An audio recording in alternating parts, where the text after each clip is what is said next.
people in the office. I'm Darrell Bryant with YVTV, and I'm in Mocksville, North Carolina with Kyle Swicegood, a young man that I just met Saturday at a World War II veterans event that he's been very much involved in. And we came by today to kind of find out how it came to be and to find out a little more about what Kyle's been involved in. Kyle, it's good to see you. Likewise, good seeing you. I'm glad you're able to come today. Tell me, obviously the event Saturday, I was over the top impressed and was over the top impressed with what you've been able to accomplish down here with that. How did that come to be? The Triad Flight of Honor is really the roots of the local Veterans Luncheon that we have here in Davie County. The first flight that I took to Washington, which was in the spring of 2010, I was speaking to one of the veterans on the way to the airport, and he was sharing with me his incredible experience in World War II. And I thought to myself, I need to get this recorded.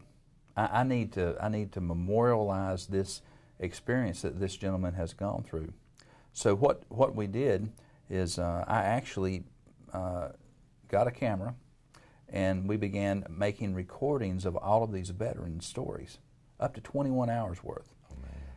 And then I thought, you know, these guys are in the autumn of their life. We need to have a World War II reunion. So last fall, with the help of Dino's, a great place to eat barbecue in downtown Mocksville, we decided to invite them all on a Saturday morning to come and have a barbecue sandwich. And it was an experience I'll never forget. What a great idea. What a great idea.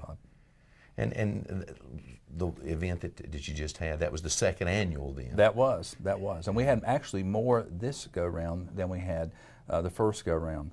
I'm saddened by the fact that 3 of the veterans that came to the first luncheon passed away. And that's an interesting thing about this generation. These guys are dying, and they're dying at a rate of about 2,500 a week. Man. World War II veterans. Right. And in the twilight of their life, I find it very important to raise these guys up, elevate them to the hero status that they are. They saved the world.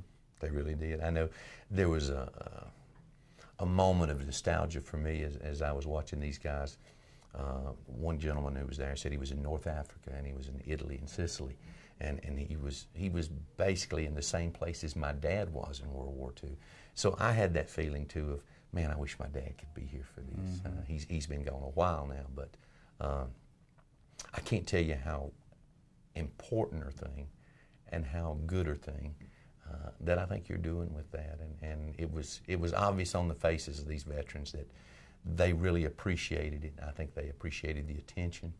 And it was neat to see the instant camaraderie that they had as they broke off into groups of sharing amongst each other as well as sharing with us. It has been an incredibly rewarding thing for me, and there's a few other folks involved with the Rotary Club who have come and have helped me with this event. This past event, I want to give thanks to John Woodard at Woodard and Company over in Bermuda Run. He helped finance this past event, and what you see when we have these things is you're exactly right. We've got fellows that came from the country. They came from the farms. They had not been very far from home, and our country called them, and they answered the call without complaining. I hear over and over again the comments from these veterans. They say they did what they had to do. Right. And just this past Saturday at this event, we had a Pearl Harbor veteran. We had a Normandy, Omaha Beach veteran. Right. We had multiple Purple Heart veterans. We had Harold Frank. Harold was a POW for 9 months, lived on potato soup in Germany. Very moving. It was. Story that he shared with us. It was. We've got Craig Haynes. Craig was on a ship. He left, I believe it's San Francisco, and when he was in the middle of the Pacific Ocean, he was about 18 or 19 years old. His ship was hit with a torpedo. The ship sank, and he was left hanging onto debris for almost 24 hours in the Pacific Ocean. Now, I'm going to tell you, why do I get together with these veterans, number one, I want to know their story. But I videotape these veterans because I want my children and my children's children to realize that freedom is not free. And I want to thank every one of these guys. Every time we have these events, I thank them for their service to our country. Well, one of the things I noticed too, and you could see the guys almost blush when we use that phrase hero. I think that's one of the things about that generation was that extreme level of modesty. You say, oh, I'm not a hero, and you're aware of their story, that everything indicates yes, you are a hero. You know, I serve on the Triad Flight of Honor. I've been a flight director, a guardian, and a team leader on multiple flights. And on every one of those flights, we have about 100 veterans that we take up to the memorial. And you're exactly right. There's no veteran that stands up and beats his chest about his service.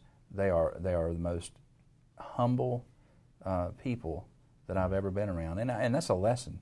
That's a lesson that I want to learn about. I see their humility, and they served our country, and they're not asking for big flags to be waved about them. In fact, the World War II memorial was dedicated, I believe, in 2004. Now you realize 1945 is when the war ended. They waited a long time for that memorial. They didn't go put their own memorial up. They waited, and it was finally built. Bob Dole had a big hand in it, but it's a moving day when we take those guys up there to see their memorial. I can tell you that I've done it about 4 or 5 times now.